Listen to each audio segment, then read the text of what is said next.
Neil Postman is one of North America's most respected social critics. His books have tackled all kinds of subjects, from the pervasive influence of television in our everyday life to the decline of liberal arts in our education system. Now he's turned a critical eye to our unquestioning belief that technology holds the answers to all our problems. His new book is called Building a Bridge to the 18th Century. Most of us like to think that the 20th century is the most prosperous and innovative in the entire history, civilization of mankind. You, in your analysis, your books, you say that we've kind of lost our way. In fact, you go as far as to say that we could really do well by looking back on the 18th century and some of the great thinkers of that time for inspiration and guidance into the next millennium.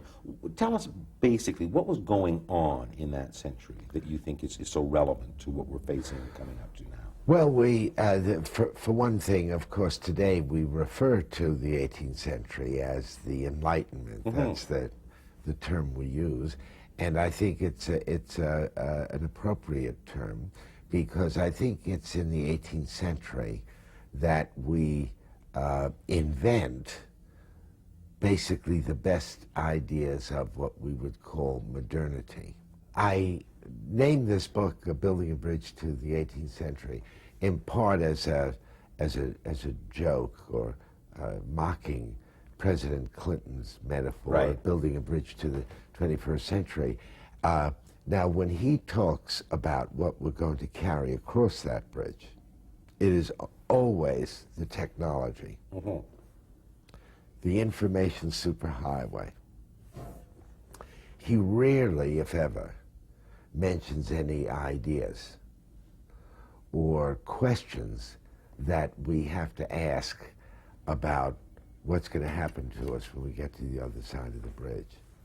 So my response to that was to ask, well, who had some interesting questions about these issues? And I came up with the conclusion that the Enlightenment philosophers and philosophes, so-called, addressed these questions. Mm-hmm. And I don't think we should become the 18th century, of course, but we should use it for what it's worth and for all it's worth. Well, let's talk about that, because the cornerstone of modernity has really been progress, and this notion that progress is normal. It is a normal condition.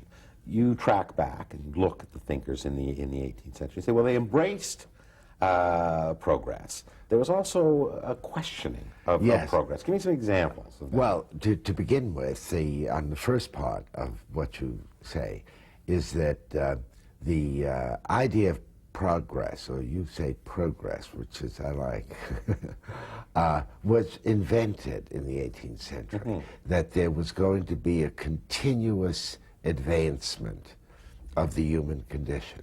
And that idea emerges because the 18th century is really the beginnings of the great advances in science and technology. Right. But as you also suggest, right about the middle of the century, in 1849 to be exact, Rousseau writes a famous essay in which he raises the question, is technological innovation, is science, that sort of progress, is that moral? Does that improve our morality, or does it corrupt it?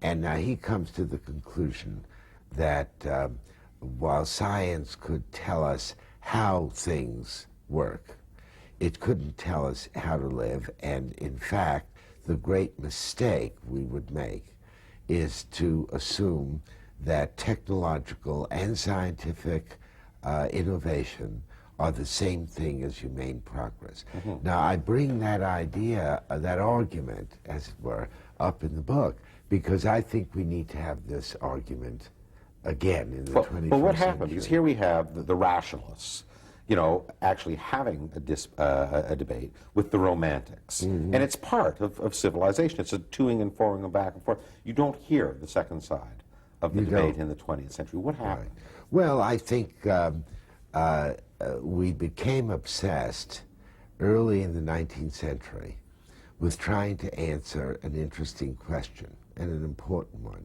which is how can we get more information to more people fast and in diverse forms?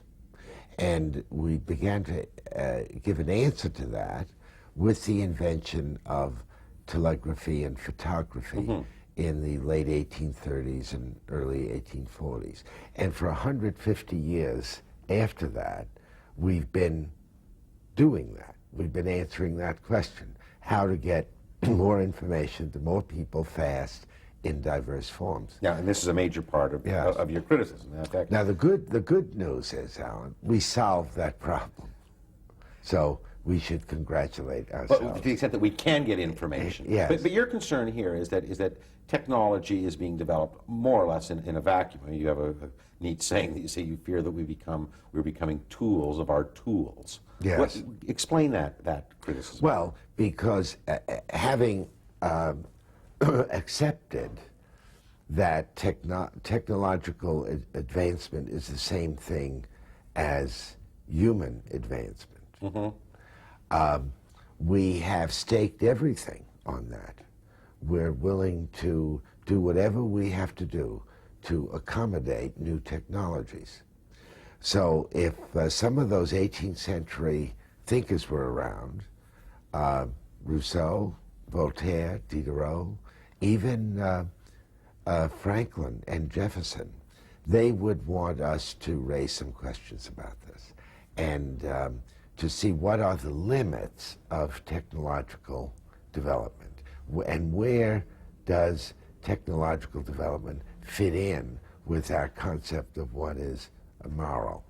So I include that because I think we have to have this discussion